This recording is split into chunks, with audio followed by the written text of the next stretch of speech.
क्या आपने कभी सोचा था कि जिस देश को दुनिया आतंकवाद का केंद्र कहती थी, वह एक दिन अमेरिका और ईरान जैसे कट्टर दुश्मनों के बीच समझौता कराएगा?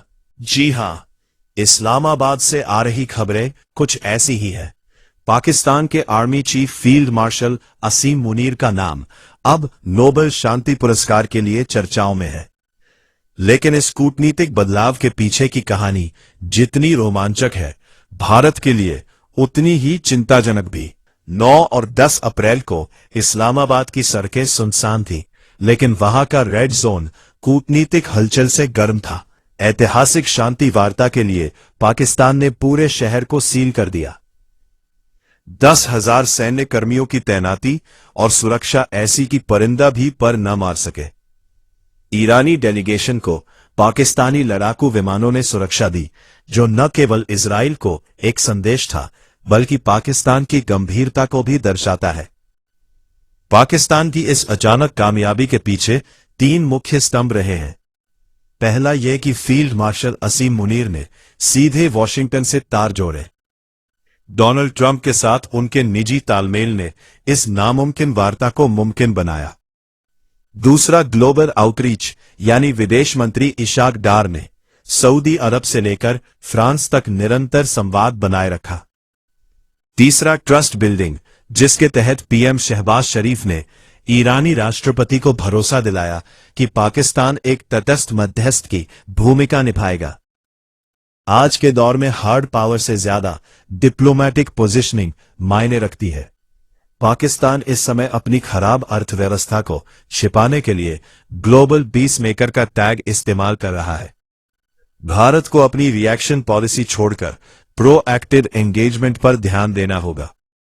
विश्लेषकों का मानना है कि इस समय भारत एक अलगाव का सामना कर रहा है। इसके पीछे कई बड़े कारण हैं।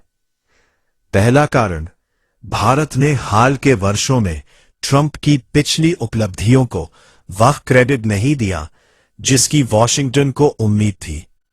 नतीजा, अमेरिका अब पाकिस्तान की तरफ झुकाव दिखा रहा है।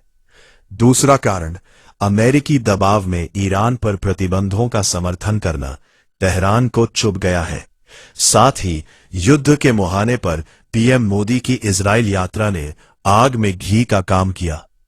तीसरा कारण, विदेश मंत्री एस जयशंकर की दलाली वाली टिप्पणी को इंटरनेशनल मीडिया में अपरिपक्व माना गया। पाकिस्तान ने इसका फायदा उठाते हुए खुद को भारत के मुकाबले ज्यादा संयमित दिखाया है। पिछले 2 दशकों से पश्चिम भारत को चीन के खिलाफ एक काउंटरवेट की तरह देखता आया है, लेकिन पिछले साल पहलगाम की घटना के बाद भारत की त्वरित सैन्य कार्रवाई ने हमारी संयमी शक्ति की छवि को थोड़ा धुंधला किया है। आज वॉशिंगटन का पाकिस्तान की ओर मुड़ना भारत की विदेश नीति के लिए एक वेकअप कॉल है। पाकिस्तान ने शांति दूत का चौला ओढ़कर एक बहुत बड़ा जुआ खेला है। अगर अमेरिका ईरान समझौता सफल रहता है तो पाकिस्तान की साख आसमान छुएगी। भारत के लिए यह समय कड़वाहट दिखाने का नहीं, बल्कि आत्ममंथन का है। हमें यह समझना होगा कि वैश्विक राजनीति में कोई स्थायी दोस्त या दुश्मन नहीं होता, केवल हित होते हैं। अगर आप इंटरनेशनल अफेयर्स में दिलचस्पी रखते हैं तो आने वाले कुछ महीनों में ऑयल प्राइसेस और मिडिल ईस्ट ट्रेड रूट्स पर नजर रखें। पाकिस्तान की यह भूमिका सीधे तौर पर आपके पेट्रोल डीजल के दामों को प्रभावित कर सकती है। क्या आपको लगता है कि पाकिस्तान वाकई शांति चाहता है, या यह सिर्फ एक कूटनीतिक स्टंट है?